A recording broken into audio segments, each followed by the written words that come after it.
Welcome Strategy Battle Gamers to another GBHL YouTube channel video. You're here with your host GBHL James. GBHL Jamie. Part 3. It is number 3. Hope you've been enjoying the mini-series so far where we cover the Mordor Sourcebook. It's not Mordor review week really, is it? No. This is a stretched out content because we've got quite a bit of content going on at the moment, which is good. I hope you've been really enjoying the videos so far. Now we did introduce this video as being the monster section. However, we checked through it and 3 of the 6 monsters we've already reviewed.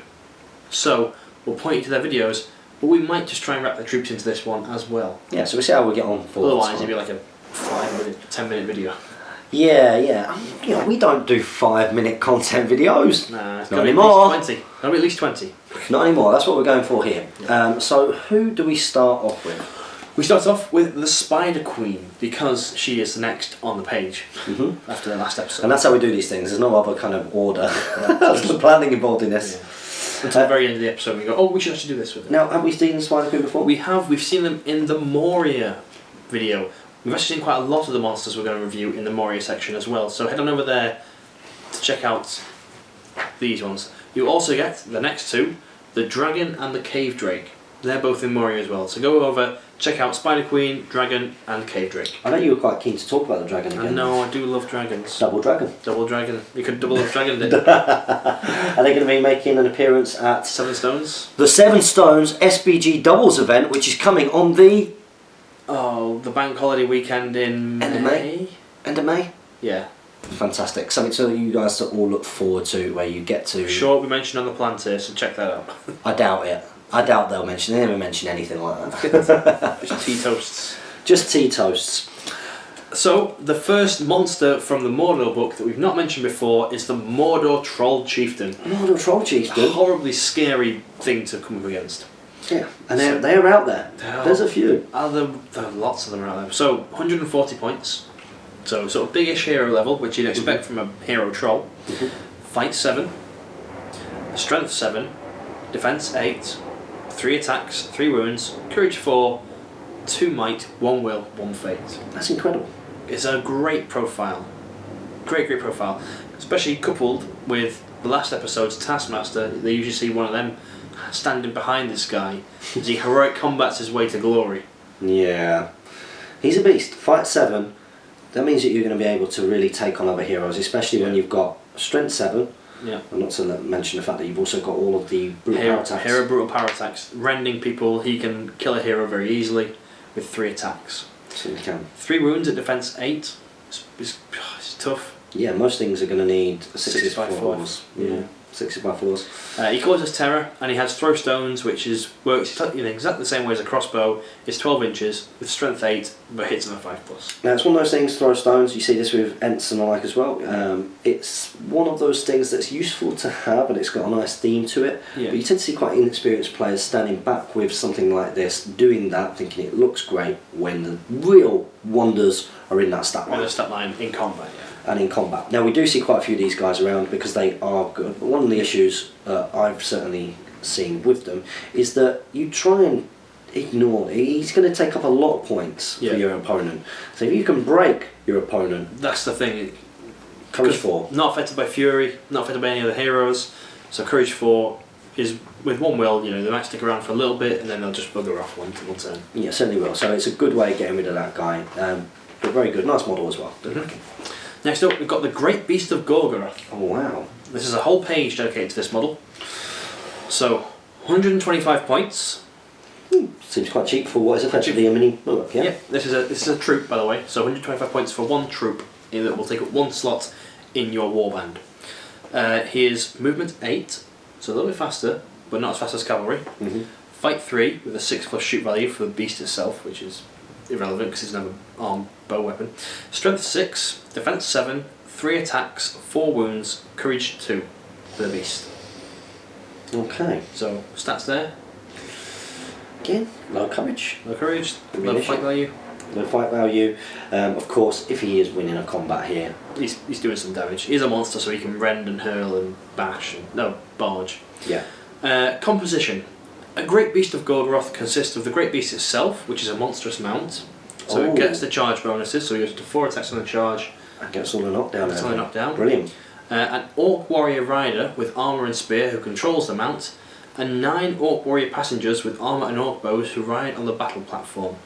Now, you have to pay those additional points for it, or is that part of the points? They come as part of the points. Oh, pretty good. And in a very weird way, it only counts as one. The Great Beast of Gorgoroth and its crew counts as a single model in a warband, and a single model for the purposes of working out the number of bows in your force. So 9 shots for 1 shot. Wow, that's pretty good. That's very good. That's pretty a great good. way to break your bow limit and have a bunch of shots. That's pretty cheap for what you get in there as well. Yeah, and since they're not moving on top, because it's a battle platform, they're hitting on 5s. Yeah. It causes terror. The battle platform holds 9 Orc Warrior passengers. Orc Warriors on the battle platform can shoot even if the Great Beast has moved its full speed, and can shoot and be shot at if the Great Beast is engaged in a fight. If passengers are shot at, the firer doesn't need to randomise to see who is hit, as you normally would, but must treat the battle platform as being in the way. If the Great Beast controller is slain, one of the passengers takes the place, abandoning his bow. The Great Beast cannot carry any other passengers than those travelling on the battle platform, and they cannot dismount whilst the Great Beast lives. Because the Orc Warriors on the battle platform are integral models, each time when slain, use a marker to remove them. Because they're glued onto it. There's no space for bases. If the Orc Beast is slain, roll on the Throne Rider table as normal. Dead weight. If the Great Beast is slain in a fight, the remaining passengers and all models within 2 inches each suffer a Strength 6 hit on the roll of 4+. Roll separately for each model. To imagine that the beast is falling on them. Yeah. So just less than half of them will probably die. Yeah. Slam is the next one. If the Great Beast charges into combat with 1 or more enemy models, each foe contacted automatically suffers a Strength 6 hit. If these models are slain, the Great Beast can continue to move, potentially charging and crushing more foes along the way. So effectively like a bit of a trample. With a trample, a 1 dice Strength 6 trample, yeah. Yeah, pretty. Which is alright. Which is alright. And that is the Great Beast. I put my flag up as well. Hello. Who sucks you out? Classic GBHL podcast moment there. Yeah. Gorgeous model. I understand that lots of people initially had problems with the original Finecast version, although there's a great guide on our sponsor Shadow of Flames YouTube channel. Yeah, for how to sort that out. It's a beautiful model, and it sounds, when you talk about it like that, really good. Like a really good model. But what do we see? There's a lot of points for a troop choice. It is a Great Beast monster, but obviously Fury does affect it because you've got the rider as an orc who looks after it. So these are all plus points so far, yeah. actually. But it's fight 3 is its massive downfall, because when it slams into someone with Strength 6, most troops are Defense 5+ on the whole. Mm-hmm. So you need a 4+ to kill them. Mm-hmm. If you don't kill them, you're stuck in combat against that 1. Mm-hmm. A majority of troops nowadays are fight 4 or more. Or more, yeah. So you can very sort of easily shield and beat it. Yeah. And then if you get the jump on it next turn, you're likely to kill it. Yeah. Or just completely neuter it. Certainly are, and that is the main issue of why we don't see it. It sounds phenomenal. I think it's got some really cool special rules. I actually really like the profile, and I would love to see more of them at tournaments, just from a fun point of view. I know World Champion's been championing them, but but that is the Great Beast of Gorgoroth. Maybe you guys have had some different experiences of it. Comment in the comment sections below. Yep. Then we go on to the Mordor Troll. Oh, the Mordor Troll himself, himself. So we've already talked about his chieftain. He's 100 points. This one. He's fight 7, so that's the same as chieftain. 5+ shoot value. Strength 7, which is the same, but defense 7. So drop him 1. He's got 3 attacks, 3 wounds, and courage 3. So 1 less courage. And he brings his armour as part of his war gear. He causes terror, and he can take a war drum for 20 points. Mm-hmm. Something you would do? I get confused because they used to have a different drum. Which one? The war drum. So at the start of the move phase, after any heroic actions have been called or executed, the drummer can sound in advance. All friendly models within 12 inches of 1 or more drummers sound in the advance. Increase their movement value by 3 inches for that turn, though they cannot charge. Now instantly, remember Mordor Troll is a troop choice, and instantly that's immediately better than the Orc Drummer heroes. All models. All models, 12 inches, and cost 20 points, which is what we were talking about before. Yeah, it's a 30 for a troop, didn't I? Yeah, something along those lines. Now, why I always get confused whenever I see these war drums on the table is when they were originally released, it used to be an 18-inch range banner Oh wow. that also did -1 courage, but the troll had -1 to win the fights. Oh, okay. Which is why I actually prefer the old war drums. It's cool in a way, although you of course do lose a little bit of his Combat potential, but then you get an 18-inch banner. Yeah, which is amazing. Which is amazing in the middle of your force. He's going to effectively get your whole army, isn't he? Yeah. A great monster profile. You know, he's pretty strong. Probably going to be wounding most heroes on 4s or 3s. Yeah. You know, Well, he rends, so 3s. he rends. Yeah, exactly. Yeah. So I actually think he's pretty good. He is good for 100 points. For 100 points, I think that's pretty good. And possibly one of the reasons why we don't see the Great Beast of Golgoroth. You know, for 25 points less, you can take a troll. Yeah. Now, when do we see these guys? We do see these guys chucked into all kinds of lists, I think. Yeah, they get dropped in all the time with a Mordor chieftain usually, and then it's 2 trolls to deal with, which is a horrible prospect. Yeah. You can only mobilise one of them. Yeah. They're tough to deal with. Gives you lots to think about. You tend to want to try and ignore taking these guys out because it is tough and trying to break the rest of the army. Although I have seen full Mordor troll armies, they're scary things. which are tough. If you want to go and check out an old battle report, there's one versus Cool Steve of Top Table Wargaming on this channel where you can see the Mordor troll chieftains fight against Wahir and Gildor, who fluffs everything. As always. Next, let's go on to the Mordor War Catapult because there is a troll in there. There is, and it's 90 points. Yeah. It's a siege It's a cheaper troll. Now the War Catapult is Strength 10 and Defence 10. 4 wounds. 4 wounds, which is the battle points. And it's crewed by 3 Orc warriors with armour, who are just Orc warriors. Now you've got various options that you can take. You can take a troll for 90 points. Cheap troll. Cheap. An Orc engineer captain for 65 points. Those will be in the siege rules, won't Siege they? area, yeah. Yeah, as will flaming ammunition, siege veterans, severed heads as well. And I believe we've talked about them when we talked about siege. Severed heads are cool. And what do severed heads do? It's you fire the heads instead of your rocks. I think it's the target point. Every model within 3 inches takes a courage test, maybe at -1. And if they fail, they're dead. That's quite cool. Yeah, they That's just so go, fluffy. run away. It's quite fluffy and cool.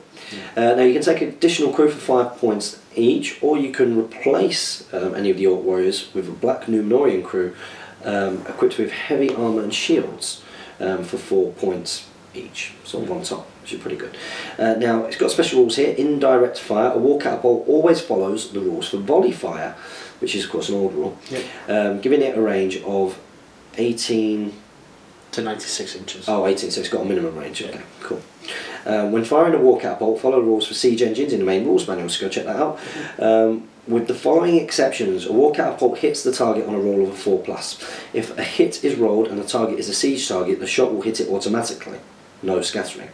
If the target is a battlefield target, roll on the siege engine scatter chart instead, instead of following the normal rules for allocating hits with a volley.